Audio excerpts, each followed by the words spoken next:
पंजाब से बाबर हसन भरवाना और खैबर पख्तूनख्वा से justice retired Ikramullah election commission के मेंबर बन गए। चीफ इलेक्शन कमिश्नर ने हल्फ लिया।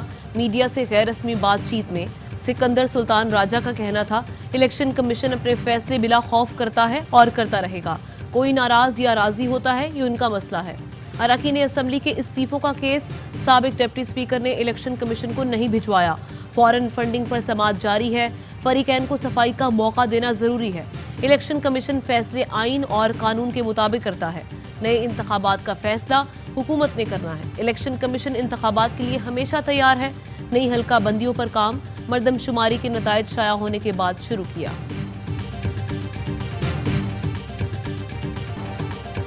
कुछ अकाउंट्स पीटीआई के इल्म में नहीं थे जो इन्होंने तस्लीम किए। फंडिंग में बद इंतजामी को भी माना गया। रिकॉर्ड समझाना 5 मिनट का काम है। फॉरेन फंडिंग केस में चीफ इलेक्शन कमिश्नर के रिमार्क्स, कहा मामले को मजीद इल्तवा का शिकार नहीं होने देंगे। कल तक बताएं दलाइल मुकम्मल करने में मजीद कितना वक्त लगेगा। पीटीआई के फाइनेंशियल एक्सपर्ट ने बताया कि स्टेट बैंक की जानिब से बताया 11 अकाउंट्स का पीटीआई से ताल्लुक नहीं। स्क्रूटनी कमेटी ने कुछ अकाउंट्स को 2 बार लिखा। कुछ अकाउंट्स ऐसे हैं जिनमें कोई फंडिंग भेजी गई न वसूल हुई। कुछ अकाउंट्स ऐसे थे जो चल रहे थे लेकिन पीटीआई को पता नहीं था। जब पता चला तो उनको बंद करा दिया गया। बादियो नजर में साबिक हुकूमत की तरमीम सुप्रीम कोर्ट फैसले के मुताबिक नहीं थी। अब जो तरमीम हुई उसमें बैरून मुल्क पाकिस्तानियों के वोट का हक खत्म नहीं किया गया। जो पहले तरमीम थी वो भी यही थी। अब वाली में ज्यादा वजाहत है। ओवरसीज के वोटिंग के हक से मुतालिक दरख्वास्त पर इस्लामाबाद हाई कोर्ट के रिमार्क्स, कहा इलेक्शन एक्ट में तरामीम ओवरसीज के हुकूक को खत्म नहीं कर रही।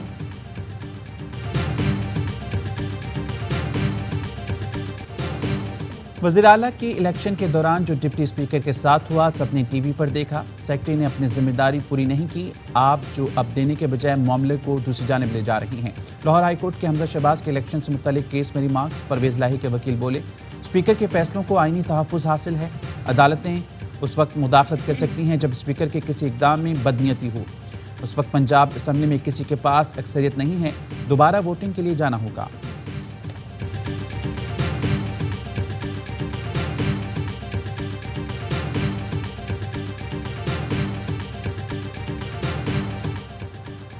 पीटीआई की एक और मुनहरिफ रुकन आयशा नवाज ने भी डी सीट करने का फैसला सुप्रीम कोर्ट में चैलेंज कर दिया। फैसले तक इलेक्शन कमीशन का फैसला मुअत्तल करने की इस्तदा। मौक़िफ़ अपनाया कि इलेक्शन कमीशन ने फैसला कानून के बरखिलाफ किया। सुप्रीम कोर्ट फैसलों में तय करदा उसूलों की खिलाफ वर्जी की।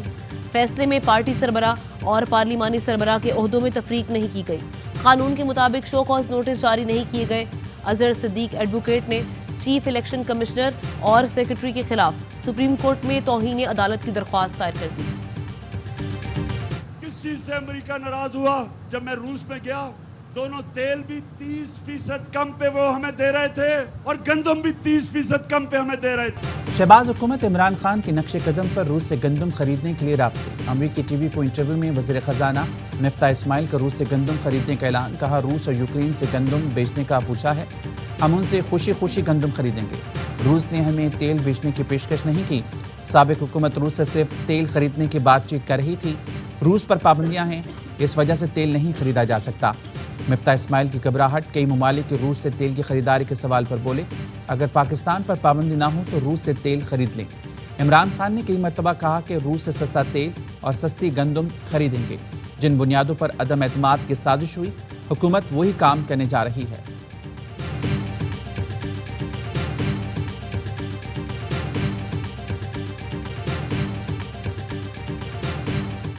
मिफ्ता इस्माइल साहब और यही शहबाज शरीफ साहब पहले कहते थे कि कोई सबूत मौजूद नहीं है कि पिछली हुकूमत जो थी वो कोई बातचीत कर रही थी रूस के साथ या कोई दस्तावेज हो।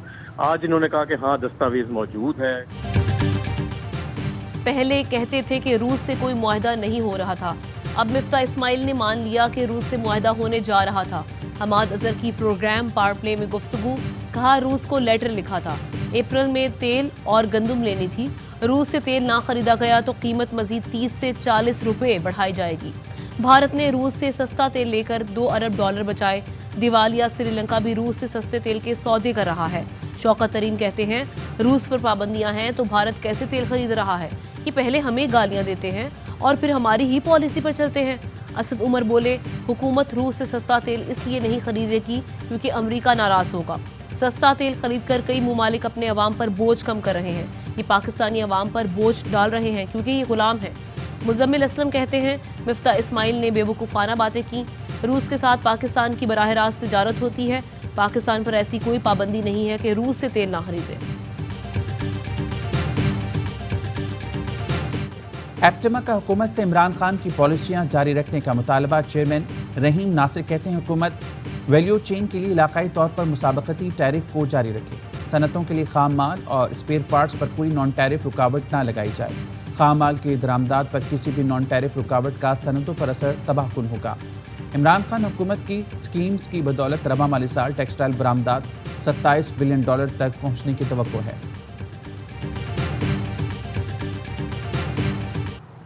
पीटीआई हुकूमत की कामयाब पॉलिसियां। एफबीआर तारीख में दूसरी बार टैक्स हदफ हासिल करने के करीब। रवा माली साल के 11 माह में 5 खरब 34 अरब 90 करोड़ रुपए का टैक्स जमा किया, जो गुज़श्ता माली साल के मुकाबले में 28.4% जायद है। पीटीआई हुकूमत ने टैक्स हदफ 5 खरब 800 अरब रुपए मुकर्रर किया था।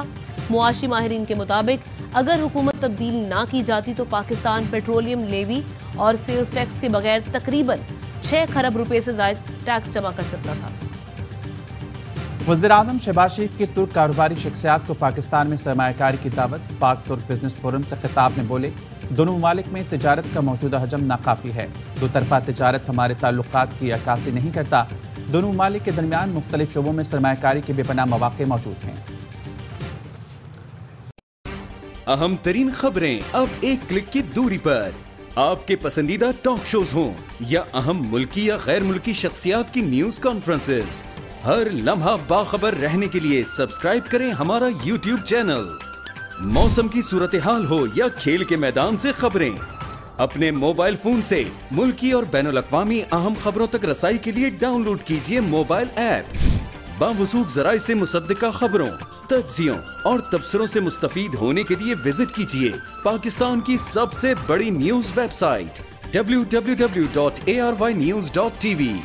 इन सब के अलावा पाकिस्तान का सबसे बड़ा फेसबुक पेज हो, सबसे बड़ा न्यूज इंस्टाग्राम अकाउंट या फिर ट्विटर, ARY न्यूज पहुंचा रहा है खबरें सबसे पहले आप तक, ताकि आप रहें हर लम्हा बाखबर।